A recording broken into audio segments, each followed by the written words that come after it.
Bismillahirrahmanirrahim. Assalamualaikum warahmatullahi wabarakatuh.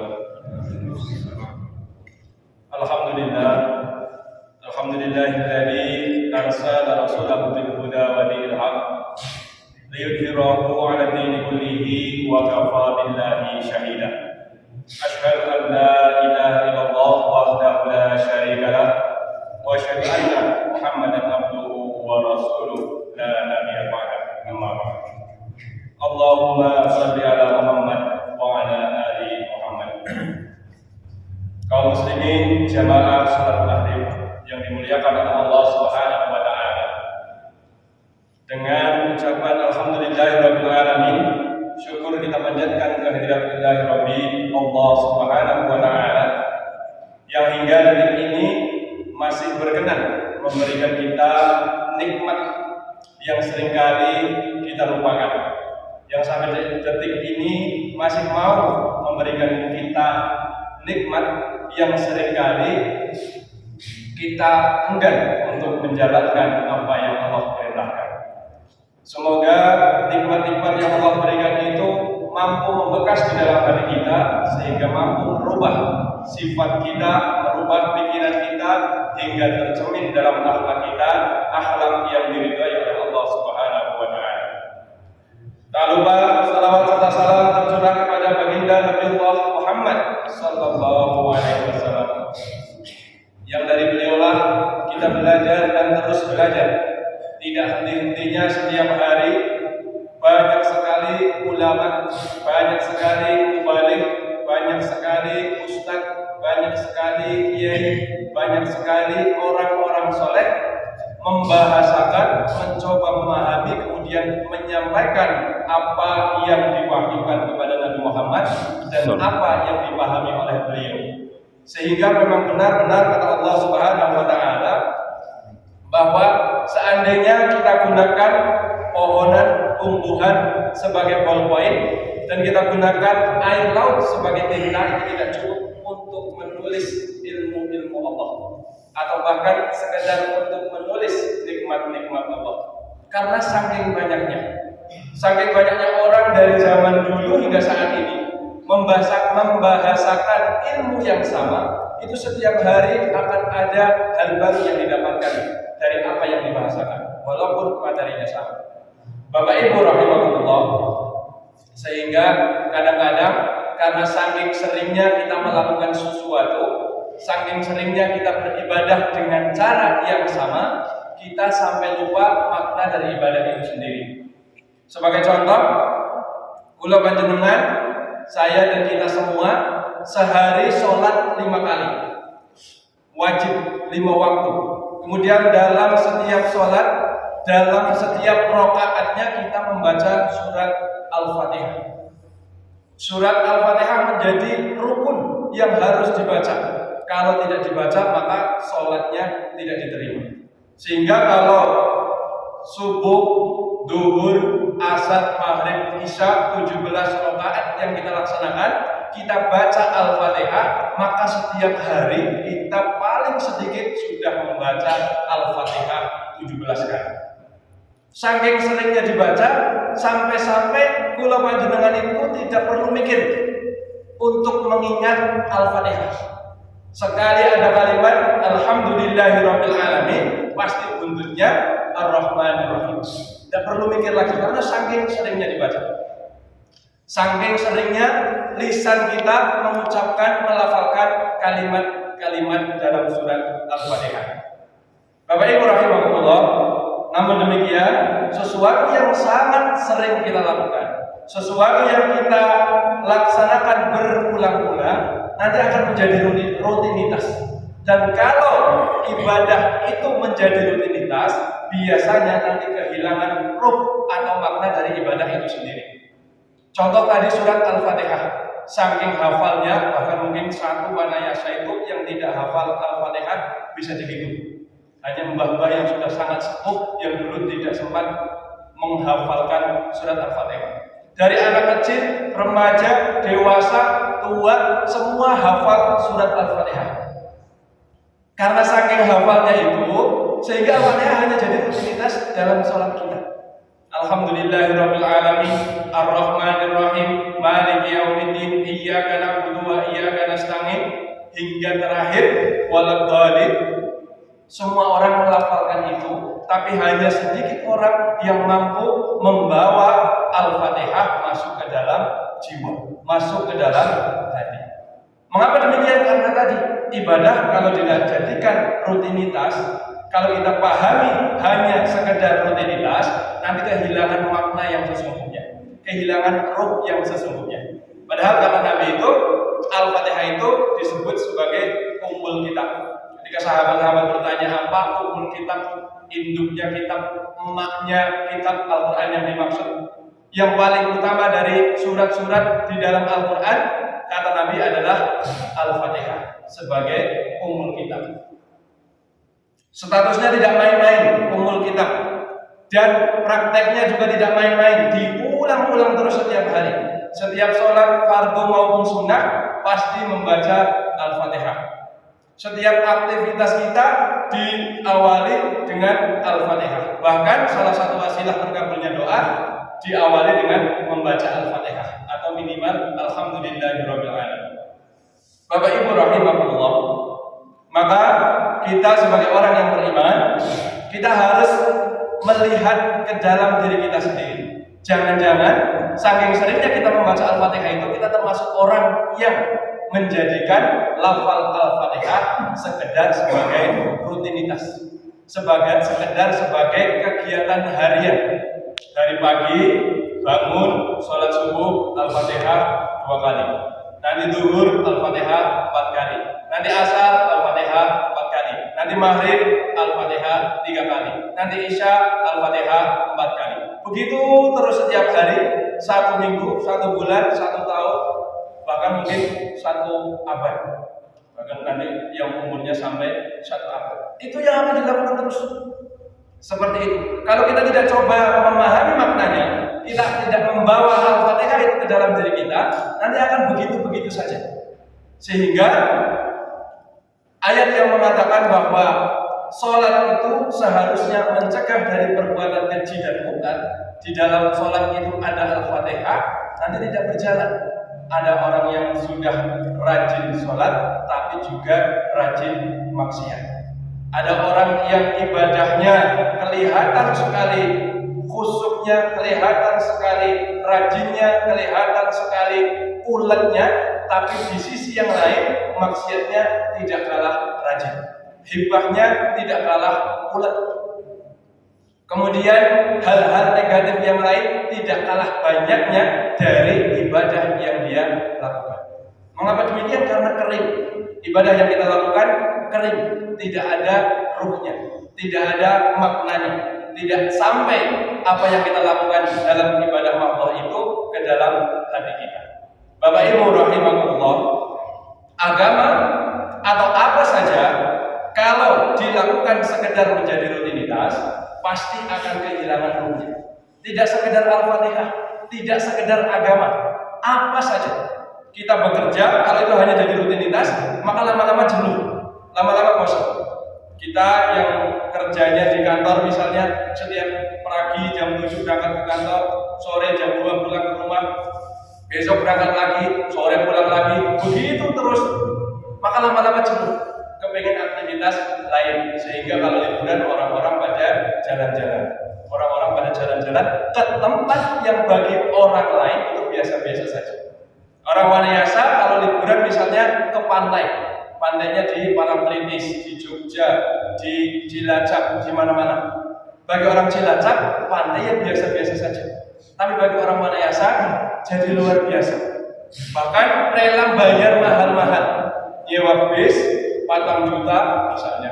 Sangune mau dibunteli dari rumah, rames, kupat, tahu, tempe, iwak sapi karena masih hangat, masih banyak, dibawa hanya sekedar apa? Melihat pantai, membanyu, goyang-goyang, banyu sing ana ombake, sing akeh, membanyu dideleng pun seneng. Kenapa? Karena otak kita, hati kita itu cenderung jenuh dengan apa-apa yang selalu sangat sering kita lihat. Bapak Ibu rahimakumullah, Kalau kita lihat sekeliling Wanayasa misalnya, di sebelah utara ada air terjun, di atasnya lagi ada Gunung Raga Jembangan. Kalau jalan dari Banjar naik, itu ada Gunung Lawe, Gunung Batu yang kelihatan dari jalan. Bagi orang yang tidak pernah melihat, itu merupakan pemandangan yang sangat indah.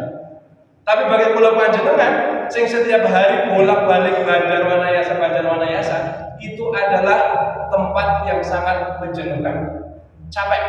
Dela-dela maring Banjar, dela-dela maring Banjar. Kenapa begitu? Karena terus diulang-ulang. Seindah apapun kalau kacamata yang kita gunakan adalah kacamata pikiran, maka pasti akan berujung kejenuhan. Maka Allah Subhanahu wa taala membimbing kita bahwa yang kita tata adalah hati. Yang kita tata adalah rasa. Sehingga Allah itu menempati hati kita. Bapak Ibu rahimahullah, agar supaya agama atau ibadah atau spesifik tadi khusus Al-Fatihah tidak hanya menjadi rutinitas, tidak hanya menjadi aktivitas yang berulang-ulang saja, maka kita harus sering-sering menjadikan Al-Fatihah itu istimewa. Tidak hanya istimewa dengan hal-hal yang baru. Orang yang tidak pernah tadi misalnya ke pantai menjadi indah, tapi orang pantai di pantai biasa-biasa saja. Orang yang hidupnya di pinggir pantai ke pegunungan menjadi indah, tapi orang-orang pegunungan lihat gunung biasa-biasa saja. Rantai seperti ini, aktivitas seperti ini kalau kita bawa ke dalam agama, maka nanti agama akan menjadi kering. Sehingga yang sudah sering sholat, ibadah sholatnya sudah bagus, dia akan cari aktivitas lain. Sodakohnya sudah bagus, cari aktivitas lain.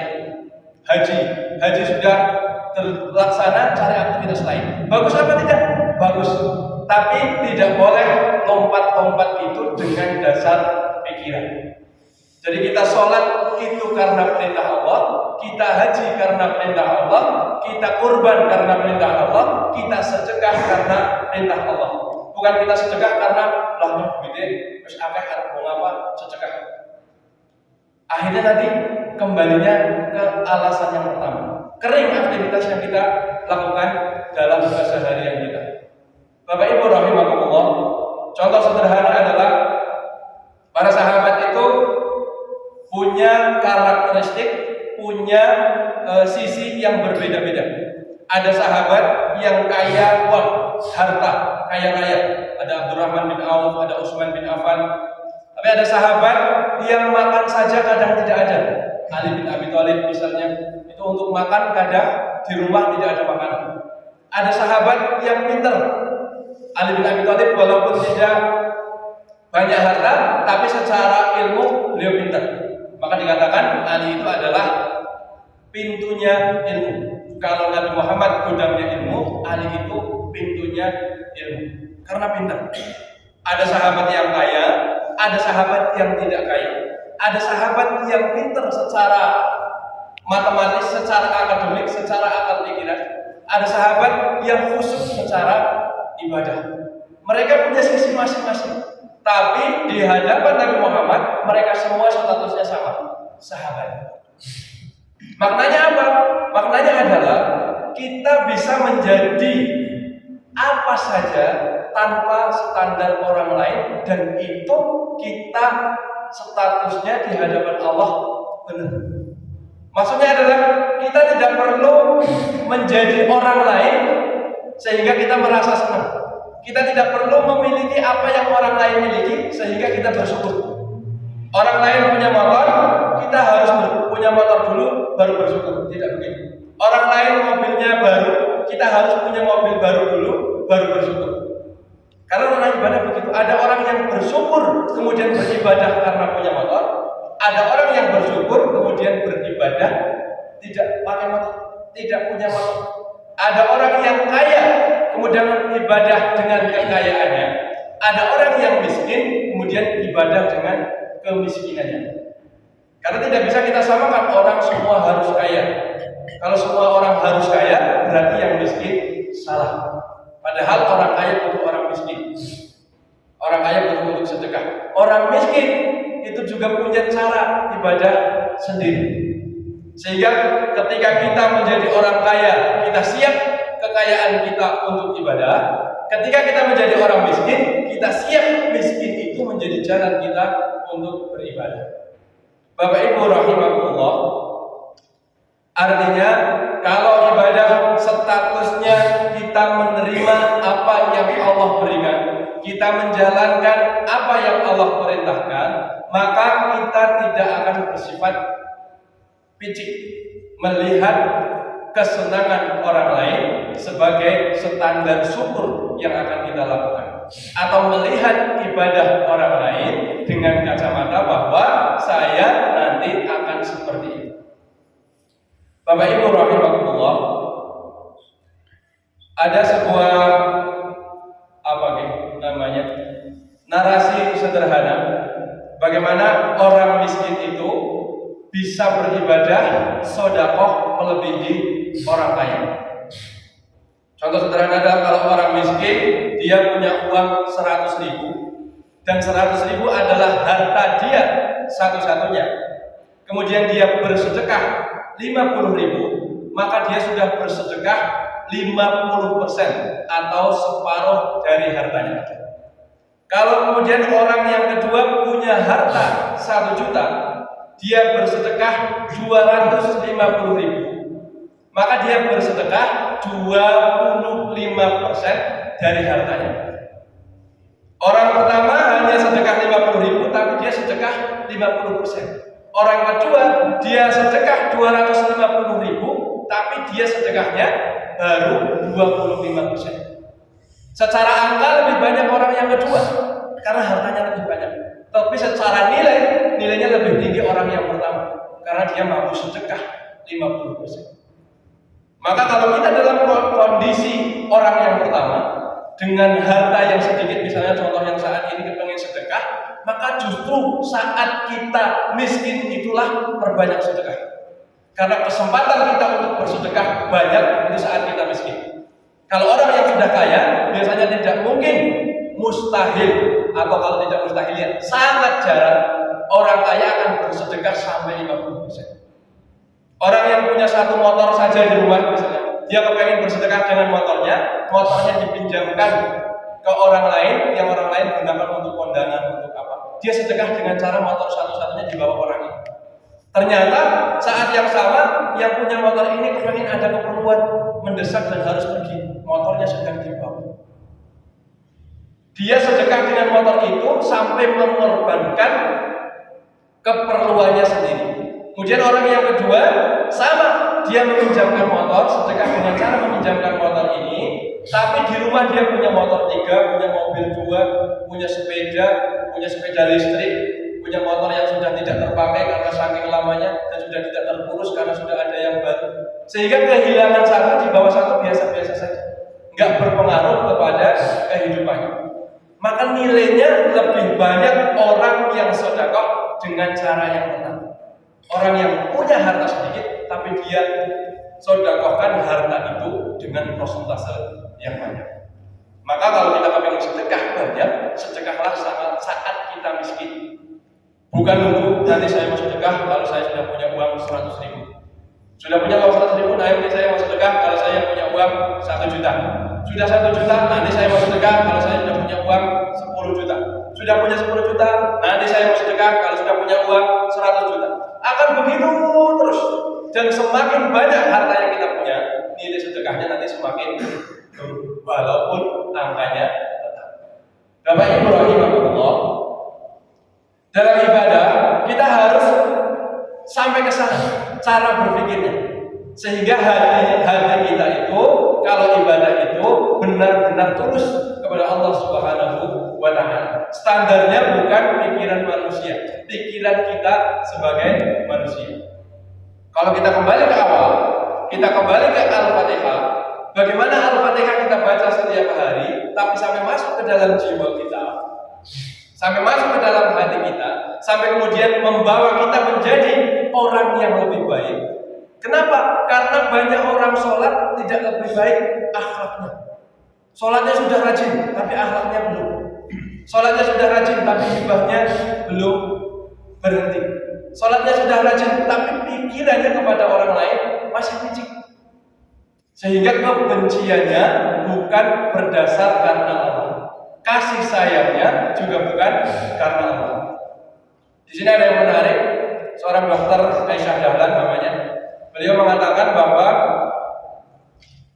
kalau ada orang laki-laki dan perempuan saling suka satu sama lain, kula panjenengan biasa menyebut mereka jatuh cinta. Jadi ada orang laki-laki suka dengan perempuan, itu disebut jatuh cinta. Kemudian mereka menikah. Ketika menikah, mereka akan merasa bahagia. Sudah bersama, mereka merasa bahagia. Kita sebut itu cinta. Mereka jatuh cinta. Kata dokter Aisyah Dahlan, itu ternyata bukan cinta. Itu namanya kasmaran atau kesemsem. Karena terpesona oleh orang yang kita anggap atau kita kagumi. Sehingga laki-laki senang dengan perempuan, perempuan senang dengan laki-laki, itu kasmaran. Dan kata dokter Aisyah Dahlan itu bertahan paling lama 2 tahun. Jadi kalau ada orang senang laki-laki dan perempuan kemudian menikah, mereka akan rukun dengan rasa senang satu sama lain itu paling lama 2 tahun. Kalau setelah 2 tahun nanti akan muncul gonjang-ganjing, akan muncul pikiran-pikiran lain. Bojo ninyo kak wis ora lendus mani sing putri, bapaknya kak suwe-suwe galak banget, ibunya kak suwe-suwe cerewet banget, dan macam-macam. Kenapa? Karena itu berdasar pada kasmaran, kata dokter Aisyah Dahlan. Bukan berdasar kepada cinta. Kalau cinta itu apa? Cinta itu tempatnya, datangnya dari Allah. Jadi kita suka dan tidak suka sesuatu, itu dasarnya adalah Allah. Allah suruh kita suka, ya kita suka. Allah suruh kita suka istri kita, suami kita, ya kita suka. Walaupun lama-kelamaan istri menjadi keriput, suami menjadi apel, rambutnya putih, kemudian semakin lama giginya semakin habis. Tapi kita harus tetap suka, kita harus tetap sayang, kita harus tetap cinta. Kenapa? Karena Allah yang perintahkan. Jadi cinta itu karena Allah. Kalau kita cinta karena pandangan mata kita, itu kata dokter Aisyah Dahlan, kembali lagi tadi adalah kasmaran, sehingga tidak awet. Nah nanti kembali lagi ke ibadah, kalau kita dasarnya adalah kesengsem sama, kasmaran sama, orang yang baru latihan sholat biasanya semangat luar biasa. Orang yang kalau bahasa sekarang hijrah biasanya semangat ibadahnya luar biasa. Nah ini kalau tidak didampingi dengan nanti rasa cinta karena Allah, lama-lama bosan.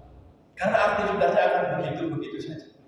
Sehingga kita munculkan Allah di dalam hati kita. Kita munculkan bahwa apa yang kita lakukan semata-mata karena Allah Subhanahu wa Ta'ala, bukan karena kasmaran semata.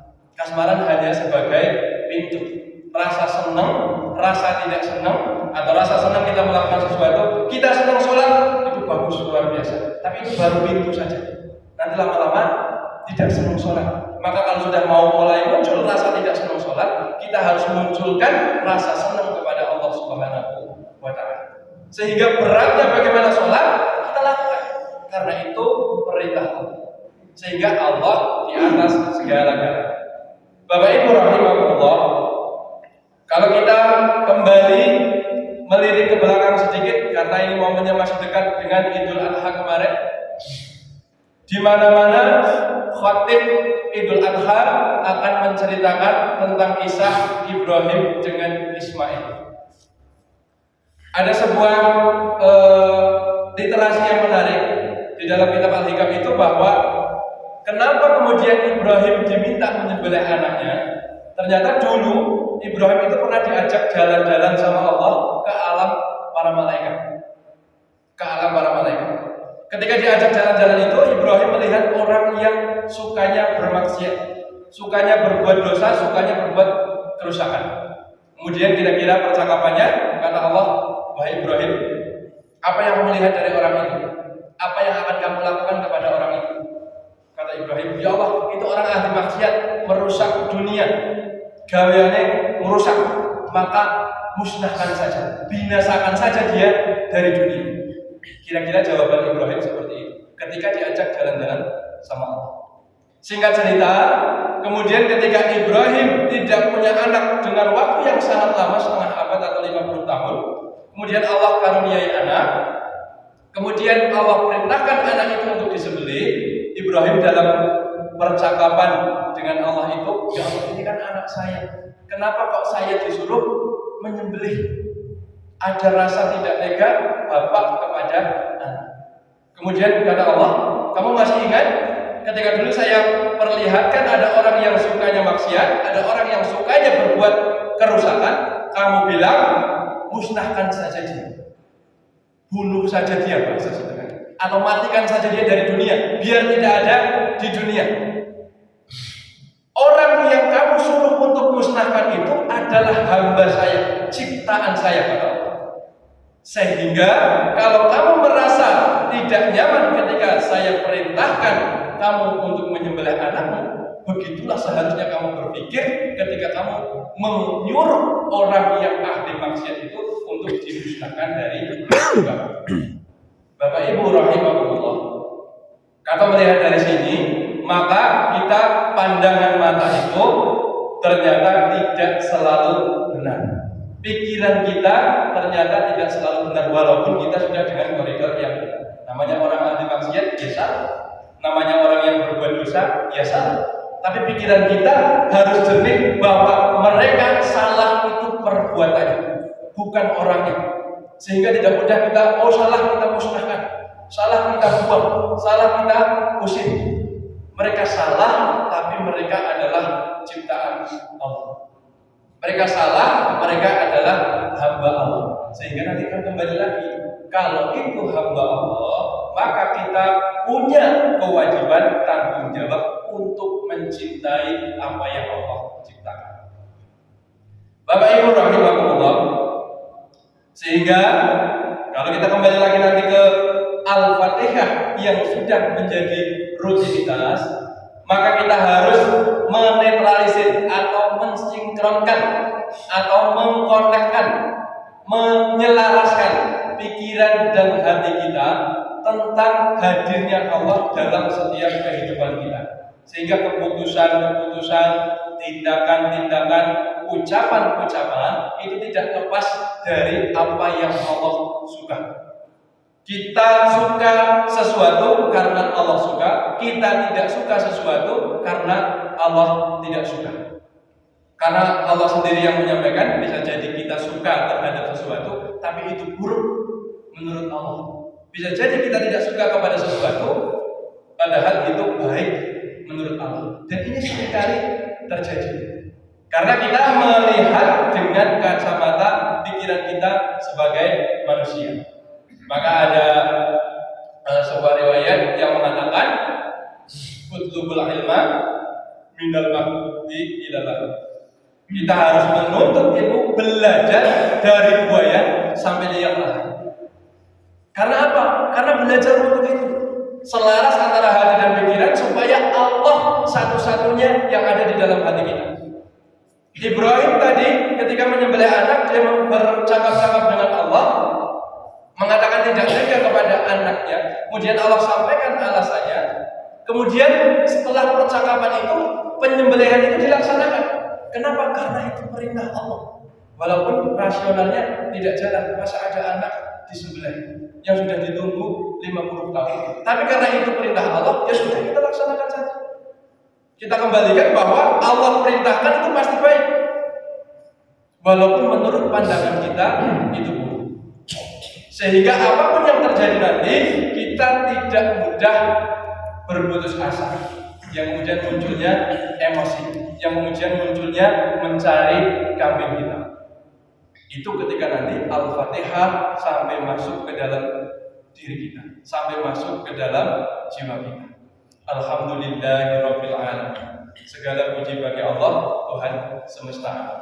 Maka ketika alhamdulillah, segala puji bagi Allah, ketika kita dipuji, hakikatnya pujian itu milik Allah. Tapi hari ini banyak orang, kita semua bahkan mungkin sangat senang ketika kita itu dipuji. Seakan-akan kita sudah benar. Kalau kayak bocah dan ganteng teman, kalau kayak pinter teman. Ala pak niki lah salatnya rajin teman. Ala pak niki lah tahajudnya khusyuk teman. Ketika ada ungkapan seperti itu, yang muncul di dalam hati kita adalah rasa bangga, rasa bahagia. Padahal kalau kita kembali ke Al-Fatihah tadi, alhamdulillahirabbil alamin, pujian-pujian itu hakikatnya kembali kepada Allah. Sehingga nanti kalau pandangan manusia berubah, yang awalnya memuji kemudian mencaci, hati tidak goyah. Ada contoh konkret dalam kehidupan kita, contoh nyata. Ada seorang mubalik, Ustaz A'agim dulu. Ketika A'agim itu poligami, seluruh Indonesia itu mencibir, mencerca, mengatakan yang negatif-negatif terhadap A'agim. Kemudian beliau pernah menyampaikan bahwa ketika pandangan itu keluar dari seluruh warga Indonesia mengatakan bahwa A'agim A, A'agim B, A'agim C, beliau mengatakan bahwa bisa jadi apa yang mereka katakan itu benar, bahwa saya sebenarnya seburuk itu, hanya saja selama ini ditutupi, selama ini Allah kasih pagar yang tidak orang lain lihat, sehingga A'agim saat itu terkenal luar biasa, di mana-mana dianggap baik. Kemudian satu peristiwa poligami membuat seluruh Indonesia mengatakan bahwa A'agim tidak baik. Tapi karena hatinya, niatnya sudah karena Allah, ya sudah, terkenal alhamdulillah, tidak terkenal juga alhamdulillah. Dipuji alhamdulillah, dicaci juga alhamdulillah. Itu kalau tadi kembali Al-Fatihah, ibadah-ibadah sudah masuk ke dalam diri kita, tidak sekedar menjadi rutinitas belaka. Sehingga dampaknya nanti setiap peristiwa yang ada dalam kehidupan kita, kita akan kembalikan itu kepada Allah Subhanahu wa Ta'ala. Bapak Ibu rahimahullah, Imam Syafi'i itu pernah ditanya oleh seorang muridnya, pernah diberitahu ketika lewat sekelompok orang di hadapan Imam Syafi'i, kemudian mereka saling cium tangan. Kemudian kata muridnya ini mengatakan, wahai Imam Syafi'i, mereka di hadapan engkau cium tangan, tapi di belakang mereka menjelek-jelekan engkau. Kata Imam Syafi'i adalah, ya bagus. Kalau mereka menjelek-jelekan saya di belakang saya, berarti saya berwibawa. Mereka tidak berani ngomong di depan saya. Jadi ketika dia dipuji, Imam Syafi'i dipuji, ya bagus. Menurut Imam Syafi'i itu dirinya sendiri, bukan bagus orang yang memujinya. Tapi persepsinya, disilahkan saja dipuji. Kalau orang memuji saya di belakang, berarti saya berwibawa. Orang tidak mau ngomongin saya di depan saya. Kemudian ketika ada orang datang kepada Imam Syafi'i menjelek-jelekan langsung di depan muka Imam Syafi'i, muridnya sampai marah. Kemudian kata Imam Syafi'i, tidak usah marah. Bagus kalau ada orang mengatakan kejelekan saya di depan saya. Artinya orang itu merasa dekat dengan saya, sehingga kritik, saran dan masukan bisa sampai langsung ke hadapan saya. Ada lagi orang yang tidak mau bahkan ketemu dengan Imam Syafi'i. Kalau yang pertama ketemu manduk-manduk di depan senyum-senyum memuji, tapi di belakang memuji. Kalau orang yang kedua tidak suka, langsung ngomong di depannya. Ini orang yang ketiga, dia tidak suka dan tidak mau berhadapan di depan Imam Syafi'i, tidak mau ketemu karena saking tidak suka. Ketika informasi ini masuk ke Imam Syafi'i, terdengar, disampaikan oleh muridnya, beliau juga menjawab, ya bagus. Kalau ada orang tidak mau ketemu dengan saya, setidaknya dia tidak akan pernah hutang kepada saya. Karena orang yang hutang pasti orang yang dekat, akrab, atau teman, atau saudara. Kalau dia tidak mau mendekat kepada saya, ya alhamdulillah, mengurangi jumlah orang yang mau hutang kepada saya. Dari 3 contoh yang dipraktekkan Imam Syafi'i, maknanya satu. Kalau hati kita sudah kita taruhkan hanya kepada Allah Subhanahu wa Ta'ala, maka yang terjadi di sekeliling kita itu tidak akan mempengaruhi baik buruknya tindakan kita. Yang terjadi di sekeliling kita tidak akan mempengaruhi pikiran kita negatif atau positif. Apapun yang terjadi di sekeliling kita, kita selalu berhusnudzon kepada Allah Subhanahu wa Ta'ala, bahwa yang terjadi itu kehendak Allah. Kalau kehendak Allah pasti baik. Sehingga kita tidak akan marah orang lain berbuat jelek kepada kita, berbuat buruk kepada kita.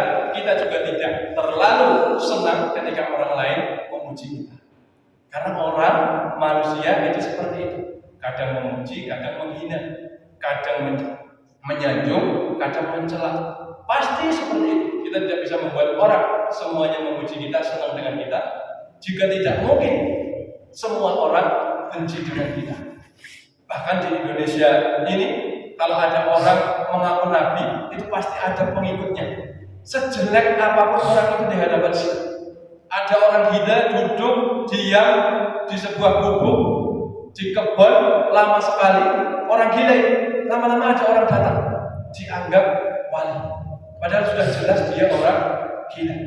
Apalagi kita yang orang baik, pasti ada orang yang senang dengan kita.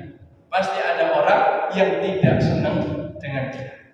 Bapak Ibu rahimakumullah, sehingga dari satu pelajaran Al-Fatihah tadi, kalau Al-Fatihah kita bawa ke dalam diri kita, bawa di dalam hati kita, rutinitas kita membaca Al-Fatihah tidak akan membuat kita menjadi bosan. Karena di situ ada percakapan. Sebagai penutup, di dalam Al-Fatihah itu ada komunikasi antara hamba dengan Tuhannya, antara kita dengan Allah. Ada dua dalam hadis qudsi itu, satu untuk Allah, satu untuk hamba. Alhamdulillahirabbil alamin, Ar-Rahmanir Rahim, Maliki Yaumiddin. Itu untuk kita, kemudian untuk Allah kita puji Allah, setelah puji kita minta ihdinas siratal mustaqim dan seterusnya. Jadi sebelum kita minta, kita puji kepada Allah Subhanahu wa taala. Semoga apa yang singkat ini bisa memberikan pemahaman kepada kita semua. Kalau ada baiknya itu datangnya dari Allah Subhanahu wa taala, kalau ada kurangnya itu karena kekurangan yang saya miliki, karena keterbatasan ilmu yang saya miliki. Akhirul kalam, assalamualaikum warahmatullahi wabarakatuh. Wassalamualaikum.